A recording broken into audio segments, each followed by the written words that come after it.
be going over the fundamentals of the cell cycle and how it is intricately regulated by external as well as internal signals. The cell cycle, as you all know, is the sequence of events that result in cell division, and this includes the G1 phase, that is the pre-synthetic growth phase. Then we have the S phase, that is the synthetic growth phase, in which we have DNA synthesis, and then we have the G2 phase, that is the pre-mitotic growth phase, and then we ultimately have the M phase. This systematic passage of time and changes is often regulated or can be thought to be regulated by a cell cycle clock. The cell cycle clock, as you see, is a network of interacting proteins, a signal processing circuit that receives signals from various sources, both inside and outside the cell, integrates them, and then decides the cell fate. The cell may enter into the active cell cycle phase, in which it will ultimately go through all the cell cycle phases and ultimately result in division of the cell. Or for any reason, the cell may also enter into the quiescent stage, that is the G0 stage. So unlike other clocks, this molecular clock has been designed in a particular manner so that the cell cannot revert back to an earlier point of time. The sequence of changes either proceed in a singular direction or may halt at any point due to cellular and DNA damage. So the special thing about this clock remains that the cell does not have any knobs to rewind it. It either ticks in a clockwise direction or does not. So the various factors that regulate this clock include, we have growth factor receptors, that is various kinds of tyrosine kinase receptors, G protein coupled receptors, and Janus kinase receptors. Then the integrity of the genome is a major factor in regulating the cell cycle clock, as any DNA damage will ultimately lead to a stoppage of all the phases that are about to come, and the cells attempt to repair those DNA damages. And then we have TGF beta receptors. As we know, the TGF beta family of receptor that includes the bone morphogenic proteins, BMPs, and we have TGF beta. So they are inhibitory receptors, or we can call them as anti-mitotic signals. So they also play a big role in regulating the cell cycle clock. And then we ultimately have monitors of cell metabolism, which depends on the nutrient state of the cell. So another interesting thing about this clock is that the hands of this clock, as you see, if we represent the hands of this clock, they tick in a sequence, and to ensure proper functioning of the processes that occur during this process, it has to go through some checkpoints. So these checkpoints, mainly the G1S checkpoint, the S checkpoint, the G2M checkpoint, and various other checkpoints stationed at the transition of a phase into another or within a stage itself, serve various roles in ensuring proper division of cellular as well as genetic information. So the G1S checkpoint, that is situated right here. So this checkpoint, if there is a DNA damage, so the entrance into the S phase is prevented if the genome is damaged. So the cell will ultimately first repair or make an attempt into repairing the DNA damage that has occurred. In the S checkpoint, if there is a DNA damage, the DNA replication is halted. And in the G2M checkpoint, if for any reason the replication is incomplete, so entrance into the mitotic phase is blocked through the G2M checkpoint. Other checkpoints that we might have is, we have sometimes a late G2 checkpoint that is known as the decatenation checkpoint. So this prevents entrance into the mitotic phase until the pair of DNA helices that have replicated in the previous S phase have untangled from each other. So this basically prevents tangling. So then we have another checkpoint that is regulated by BUB1. So BUB1 stands for budding uninhibited by bend-imidazole 1, which is part of the mitotic checkpoint complex. So this prevents separation of the chromosomal pairs until they are properly aligned. And other checkpoints might include which sense the amount of reactive oxygen species that are present in a cell or the amount of nutrients that are there. So as we have gone through all of these various checkpoints in the cell cycle clock, another interesting thing to note is that this cycle is dependent on extracellular mitogenic signals up to a certain extent. As you see, this window right here, which stretches from the beginning of the G1 phase into a point known as the R point. This is the phase, this is the window that we're talking about. This window stretches from the start of G1 till the point known as the R point. The R point, also known as the restriction point, is the point beyond which this dependence on mitogenic signals stop. So after the R point, there is no dependence of the cell on these mitogenic signals for ultimate proliferation. It is seen that during this period, if the serum rich in nutrients and growth factors is removed from the observed cell line that we are currently observing, so if the serum is removed from that, So the cells deprived of all those mitogenic signals will not proceed into the subsequent S phase and the G1, and they will ultimately go into the G0 stage. That is during this window if there is any loss of nutrients. After we have crossed the R point, the cell becomes independent of any of such mitogenic signals and will proceed through the remainder of G1 even if the serum is removed. So this restriction point is often about 1 to 2 hours before the G1S checkpoint. And the interesting thing that we can see is that in cancer cells, that is the neoplastic cells, as well as the normal cells, the late G1, the S phase, the G2 and the M phase, they proceed similarly in both of these cell lines. So that says something about the interdependence of signals. In neoplastic cells, often say that they are independent of any mitogenic signals, they are self-proliferating, whereas normal cells are not able to do that. So to cross the R point, until the R point, there is a dependence on these mitogenic signals. And another interesting thing that we can see is the question, why are normal cells so dependent on mitogenic growth factors? Why can't they behave like normal embryonic cells? Why is the differentiated cell so dependent on these growth factors? And the answer remains very simple. So these cells are ultimately going to form a tissue. So they participate in formation of precisely structured tissues, and if their proliferation is not coordinated with the neighboring cells in those tissues, that is exactly similar like inviting chaos. So if you can imagine, like if the amount of cells that we have, that is 10 to the power 14 cells that are present in the human body, and they are given the license to decide on their own whether they want to proliferate or not, whether they want to differentiate or not, independent of other cells, of other mitogenic stimulus, that will result in utter chaos. Like the tissue won't be organized, there will be different stages of organization within the same tissue, and it will not be able to perform its own function. Now we shall see the actual regulatory molecules that orchestrate the cell cycle.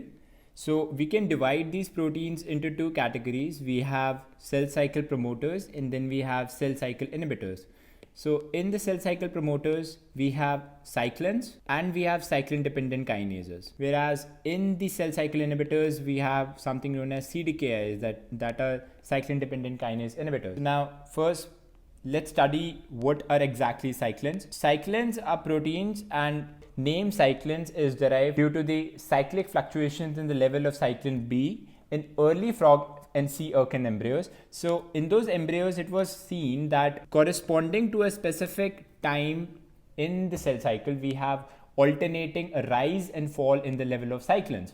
So these levels of cyclins were recorded, and these fluctuations were noticeable because the cell cycle in these early embryos are synchronous. All of the embryonic cells proceed into the cell cycle and ultimately correspond to each and every cell, each and every phase of the cell cycle as a collective nature. So that is why the level of the cyclins were recorded. There are actually about more than 15 types of cyclins, but the major ones can be divided as follows. So we have cyclin D, we have cyclin E, we have cyclin A, and we have cyclin B. So cyclin D can further be divided into three forms, that is D1, D2, D3. Cyclin E has two forms, that is E1 and E2. Cyclin A again has two forms, and cyclin B has B1 and B2 form. As you can see immediately, why do we need this redundancy? Why do we have such isoforms of cyclins?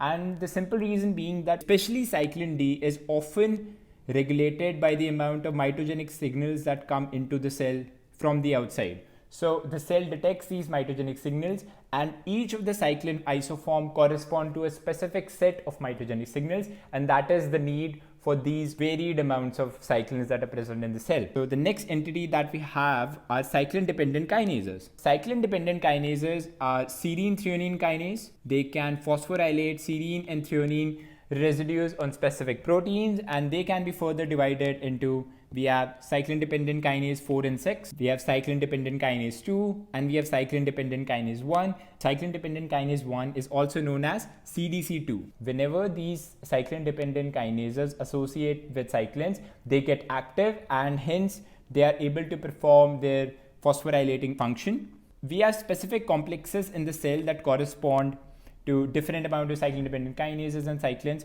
So the first complex that we see is cyclin D and cyclin dependent kinase 6 and 4, and the other complex that we see usually is cyclin E and CDK2 complex. Now, this complex is actually responsible for the G1S transition, which we shall see shortly. Cyclin A associates with cyclin-dependent kinase 1, which was known as CDC2, and they form the SCDK, that is the synthesis phase, cyclin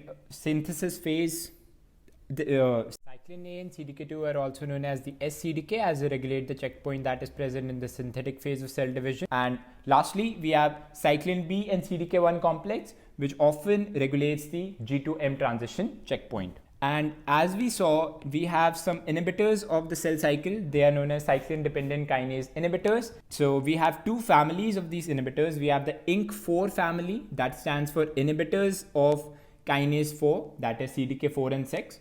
And the other family that we have is, we have the CYP-KIP family. CYP stands for CDK inhibitory protein, whereas KIP stands for kinase inhibitory proteins. So we have INK4 family and then we have CYP-KIP family. In the INK4 family, we have 4 different proteins. We have P16, also known as INK4A. We have P17, also known as INK4B. We have P18, also known as INK4C. And we have P19, also known as INK4D. So they perform their function by inhibiting cyclin-dependent kinase 4 and 6. Now, the CYP-KIP proteins, we have P21, which is known as CYP1. We have P27, which is also known as KIP1. And then we have P57, also known as KIP2. Out of these three, P21 and P27 play a significant role in the normal cell cycle, whereas the P57 is usually involved in embryogenesis. Now, let's just focus our attention right here.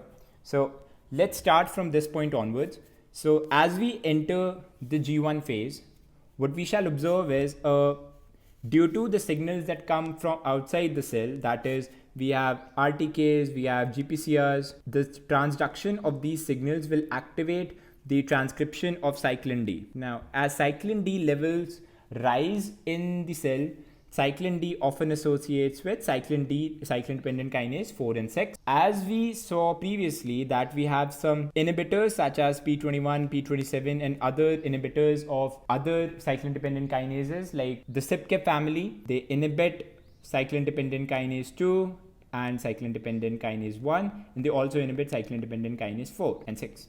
As the level of cyclin D rises in the cell and it forms a complex with cyclin D, cyclin-dependent kinase 4 and 6, that will ultimately lead to the production of and the formation of a cyclin E and a CDK2 complex. The mechanism of this production we shall see shortly, but what I want to tell you is that this G1 to S transition is facilitated by a cyclin E and CDK2. So this is also known as the G1S CDK. And as we shall also see further, that with the activation of the cyclin E CDK2 complex, we shall have phosphorylation of the retinoblastoma protein, which you can see right here.